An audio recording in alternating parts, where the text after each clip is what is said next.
Habermas' Communication and the Evolution of Society extends his earlier ideas by focusing on the role of communication in social evolution. In this work, Habermas elaborates on his theory of communicative action and its importance in shaping societal structures and advancing human development. He argues that social evolution is marked by the increasing complexity of communication and rationality, which leads to more advanced forms of social organization and political participation. One of the central ideas in communication and the evolution of society is Habermas' theory of communicative action, which distinguishes between two types of rationality: instrumental and communicative.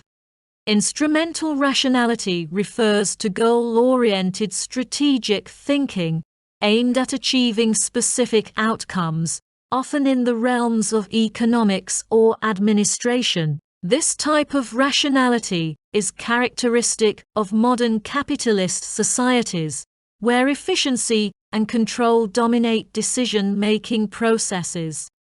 In contrast, communicative rationality is concerned with mutual understanding, dialogue, and reaching consensus through reasoned debate. According to Habermas, communicative rationality is essential for democratic participation and social cohesion, as it allows individuals to engage in meaningful discourse and collectively shape the norms and values of society. Habermas argues that the evolution of society is driven by the increasing importance of communicative rationality.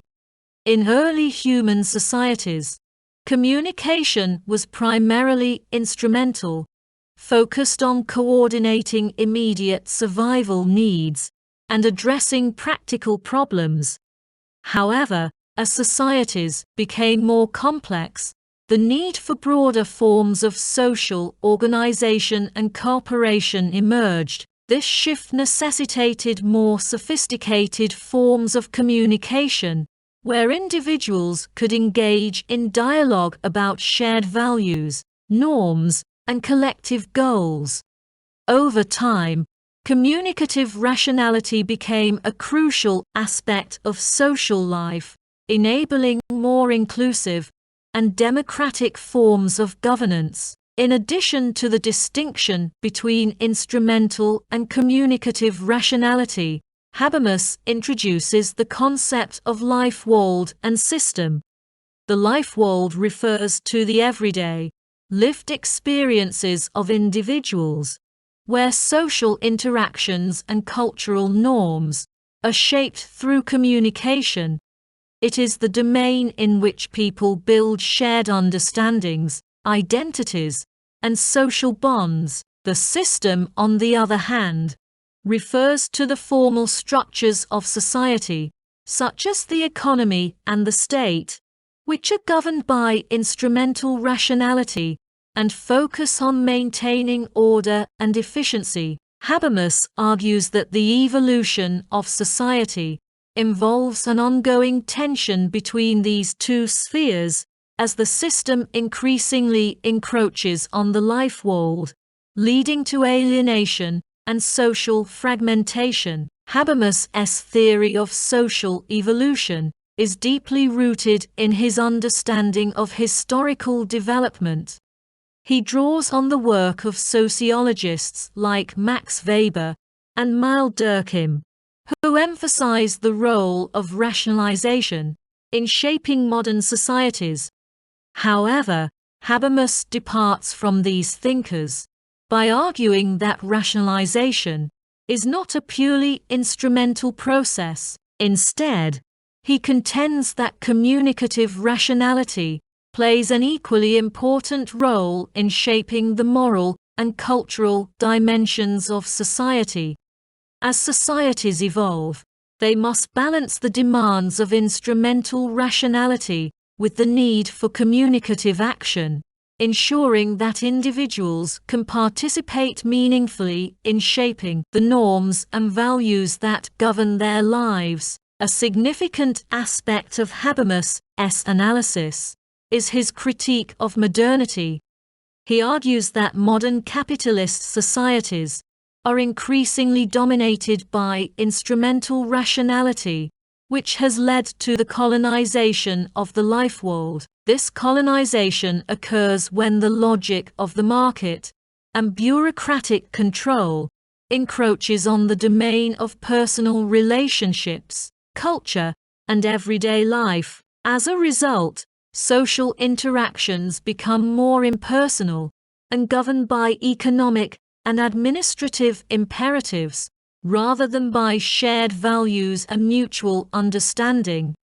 This leads to a loss of social cohesion and a sense of alienation, as individuals feel disconnected from the larger social structures that shape their lives. Habermas is particularly concerned with the effects of this colonization on democratic participation. In his view, democracy relies on the active engagement of citizens in the public sphere, where they can deliberate on issues of common concern and reach consensus through rational debate. However, as the life world becomes increasingly colonized by the system, the public sphere is weakened, and individuals become passive consumers of political decisions rather than active participants.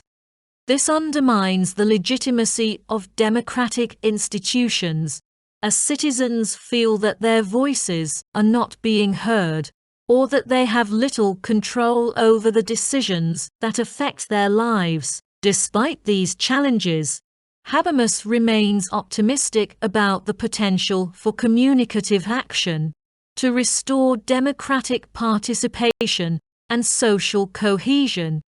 He argues that the evolution of society is not a linear process, but involves moments of crisis and transformation. During these moments, individuals and social movements can challenge the dominance of instrumental rationality and reclaim the public sphere for communicative action. Habermas points to historical examples, such as the labor movement and the civil rights movement, as instances where marginalized groups have used communicative action to challenge existing power structures and demand greater inclusion and justice. One of the key contributions of communication and the evolution of society is its emphasis on the role of language in shaping social life.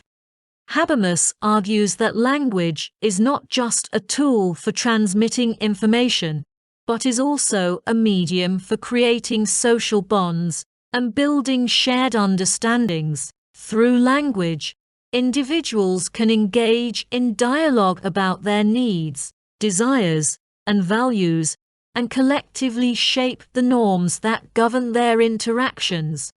This process of communicative action is essential for fostering social integration and maintaining the legitimacy of political institutions. In addition to his analysis of social evolution, Habermas addresses the role of law in modern societies. He argues that law serves as a mediator between the life world and the system, ensuring that the demands of instrumental rationality are balanced with the need for communicative action. Law provides a framework for resolving conflicts and ensuring that individuals can participate meaningfully in shaping the norms and values that govern their lives. However, Habermas warns that law can also become an instrument of domination if it is used to serve the interests of powerful elites rather than the common good. Habermas's theory of communicative action has important implications for contemporary debates about democracy and governance. He argues that democratic institutions must be grounded in communicative rationality where citizens can engage in reasoned debate and reach consensus on issues of common concern. This requires creating spaces for dialogue and ensuring that all individuals have the opportunity to participate meaningfully in the democratic process. Habermas also emphasizes the importance of transparency and accountability in democratic institutions, arguing that citizens must have access to information, and be able to hold their leaders accountable for their decisions.